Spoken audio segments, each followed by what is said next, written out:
আসসালামু আলাইকুম এভরিওয়ান, আমি রাইডার মিলন। আজকের এই নতুন ভিডিওতে আপনাদের সবাইকে স্বাগতম। আজকে আমি এসেছি সিলেটের বিখ্যাত জলাভূমি রাতারগুলে। রাতারগুলে কিভাবে আসতে হবে সেই সম্পর্কে ভিডিওর শেষে বলা থাকবে। আপনি যদি প্রকৃতিপ্রেমী হয়ে থাকেন তাহলে অবশ্যই রাতারগুলের নাম একবার হলেও শুনেছেন। এটি বাংলাদেশের সবচেয়ে বড় মিঠা পানির জলাভূমি হিসেবে পরিচিত। এটি বর্ষাকালের পানিতে এক অপূর্ব রূপ ধারণ করে। চারিদিকে সবুজ গাছ আর নিচে শান্ত জল, মনে হবে যেন প্রকৃতির মধ্যে হারিয়ে যায়। তাই রাতারগুলে এসে নিজেই মাঝি হয়ে গেলাম নৌকার। তো বন্ধুরা, কথা বলা যাক এখানে কিভাবে আসতে হবে সেই বিষয় সম্পর্কে।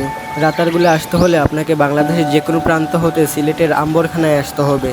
আপনি চাইলে সিএনজি রিজার্ভ করে যেতে পারেন অথবা ভেঙে ভেঙেও যেতে পারবেন। রাতারগুলে যাওয়ার জন্য সবচেয়ে ভালো হবে আপনারা 6 জনের একটা টিম নিয়ে যান। তো বন্ধুরা, যা বলছিলাম, রাতারগুল যেতে হলে প্রথমেই আপনাদেরকে চলে আসতে হবে সিলেটের আম্বরখানায়। সেখান থেকে সিএনজি রিজার্ভ করে অথবা সিএনজি ভাড়ায় আপনারা যেতে পারবেন সাহেবের বাজারে 40 টাকা জনপ্রতি ভাড়া দিয়ে।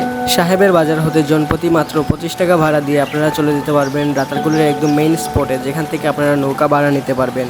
তো বন্ধুরা, সব মিলিয়ে মাত্র 65 টাকায় আপনারা ঘুরে আসতে পারবেন রাতারগুল থেকে।